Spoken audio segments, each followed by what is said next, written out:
ตอนเช้าวันนี้ผู้ข้าก็ได้มาคอยให้คอยสวนได้ผู้ข้าปานคำผสมวันนี้มาคอยสวนได้วันนี้มาคอยให้คอยสวนได้ส่วนการส่วนมันยังบริษัทหญ้าได้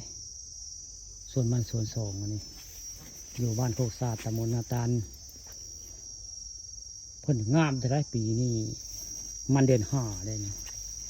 เดือนห้าฝนตกผู้ข้าก็เลยปลูกเลยได้มันนั่นนี่งามปานใส่ปุ๋ยแล้วได้นี่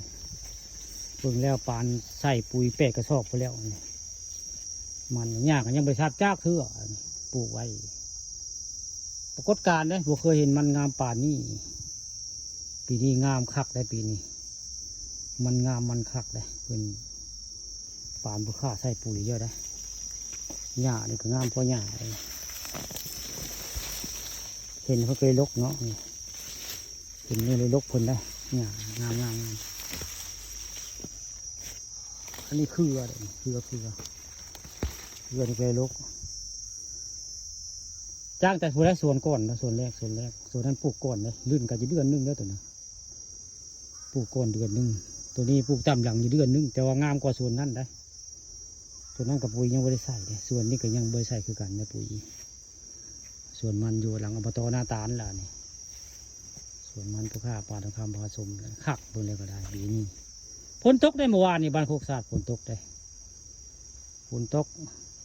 เพื่อกยอดมุกแท้แต่นี่เป็นอันนี้ได้นี่มันเหลืองอันนี้เพราะมันเหลืองได้นี่ถ้ามันเป็นราคาคือว่าปีนี้จะได้เงินหลายดอกส่วนมันนี่กว้างเกือบ5 ไร่ก็ได้ผู้ค้ายังชับหญ้าบ่ไหวไว้ง่ายหรือเอาซ้ำนี่แหละปีนี้มาคอยสวนในแต่ละมือกับมาเบิ่งมาแยงสวนมันนี่แหละปลูกไว้แล้วก็ต้องมาแยงมาเบิ่งได้มาแยงเบิ่งก็ได้พอมันงามหลายกะหญ้างามกะจ้างเขาเจ้ามาซับหญ้าได้คนซับหญ้าก็มีแต่อายุ60เลยได้มาซับหญ้าผู้ค้าแต่ละคน90 ปลายก็มีได้93ก็มีเลยแข็งแรงได้ลุงเวทลุงทำเนียงแข็งแรงได้หมอทำนาทายทักลุงเวทมารับจ้างซับหญ้ามันนี่แหละส่วนมันผู้ค้าแล้วนี่หญ้าก็ยังไม่ได้ซับปุ๋ยก็ยังไม่ได้ช่วยอยู่ง่ายเนี่ยปุ๋ยก็ยังไม่ได้ช่วยได้เพราะงามคักง่ายนี่ท่อเนี่ยไว้ดูดน้ำได้คำพุ่นประตกก็ดูดน้ำใส่ได้ส่วนมันหลังอบตนาตาลบ้านนาตาลตำบลนาตาลอำเภอตะงอยแหละนี่ส่วนมันป่ากุ้งบ้านโคกซาดตำบลนาตาลนะตอนเช้ามื้อนี้ผู้ข้าปานคำผสม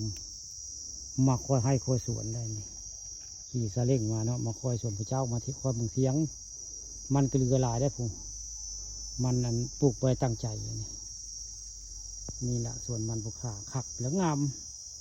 หญ้าก็สิมีอยู่เขาเป็นหมู่บ้านใดได้มามันงามกว่าหญ้ามงนี่ตอนเช้ามื้อนี้ผู้ข้ามาสวนมัน